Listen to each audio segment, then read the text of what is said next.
If your vehicle's steering wheel has become stiff or difficult to turn, there's a good chance your power steering pump has failed. In today's video, we'll show you how to replace your worn-out power steering pump on the N51 or N52 engine with a brand new unit to restore proper steering and get your car back on the road. To begin, we'll need to remove the front air snorkel to gain access. This is secured by 2 T15 screws and 2 push clips at the bottom. On our vehicle, we use zip ties instead, which makes removal much quicker during routine maintenance. Go ahead and cut the zip tie, then remove the push clip using a plastic pry tool. From here, pull the front snorkel out of place. This will give us access to the larger rear snorkel connected to the airbox.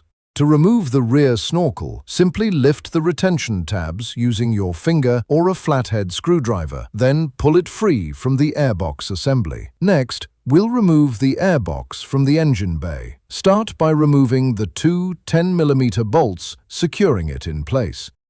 The intake hose is held on by 2 band clamps. Loosen the front clamp using a flathead screwdriver or socket. Disconnect the mass airflow sensor, then gently wiggle the airbox back and forth until it slides out.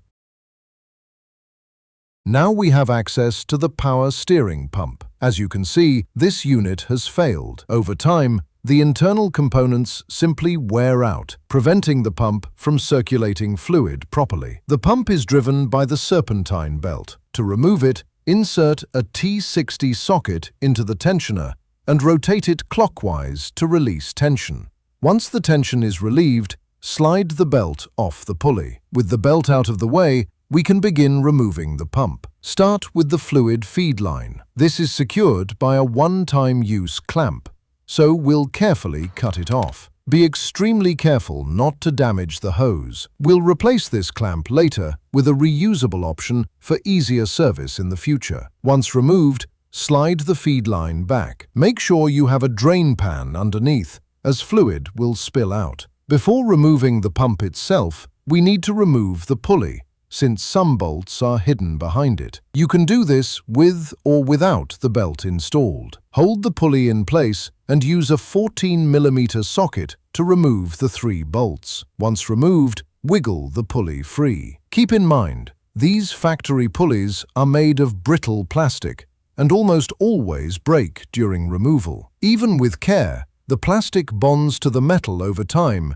due to heat and debris buildup, so it's best to have a replacement ready. As you can see, this pulley is completely destroyed, making it unusable. At this point, it's highly recommended to replace both the pump and the pulley together. This is also a great opportunity to replace nearby seals while everything is accessible. Now we'll remove the 5 T40 bolts securing the pump. We recommend using a small ratchet with a T40 bit to avoid stripping the bolts. Loosen all bolts first, but don't fully remove them yet. This will help keep the pump supported. Next, we'll loosen the banjo bolt using a 22mm wrench.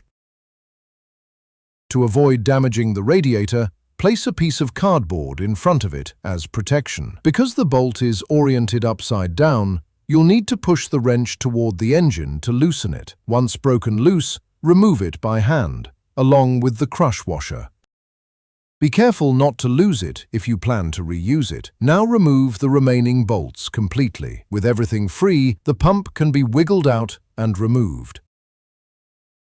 As expected, this unit is in very poor condition, covered in oil and debris with excessive play in the shaft. Internal wear like this is exactly what causes pump failure. Now let's compare it to the new unit. Here's our replacement power steering pump. This is an OE-style equivalent that offers the same performance at a more cost-effective price. Everything is brand new: seals, ports, and internal components, with no play in the shaft. This will restore proper steering function back to factory condition. We'll also be upgrading to a metal pulley, which is far more durable than the factory plastic design. Unlike the original, This won't crack or fail over time, making it a one-time upgrade. Installation is straightforward. Position the new pump the same way the old one was removed, with the feed line facing the rear and the banjo bolt facing downward. Thread in all 5 bolts by hand first, following a star pattern. Once aligned, torque them down to approximately 15 to 16 foot-pounds. Next, reinstall the banjo bolt. Make sure the crush washer is placed on top, properly sealing against the pump. Tighten the banjo bolt to about 22 foot-pounds. Reinstall the fluid feed line using a reusable clamp and secure it firmly. Now install the new pulley. Align it carefully with the mounting holes, then hand thread the bolts. Tighten them evenly in a star pattern. If needed, reinstall the serpentine belt to hold the pulley in place while torquing the bolts. Once everything is secure, reinstall the belt and route it correctly across all pulleys. Now we'll refill the system using the correct CH11S power steering fluid.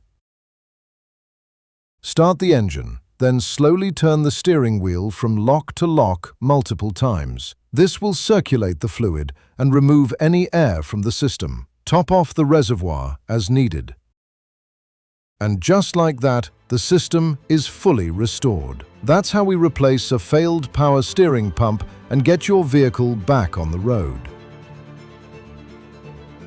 If this video helped you out, make sure to like and subscribe for more BMW DIY guides that save you time and money. We'll see you in the next one.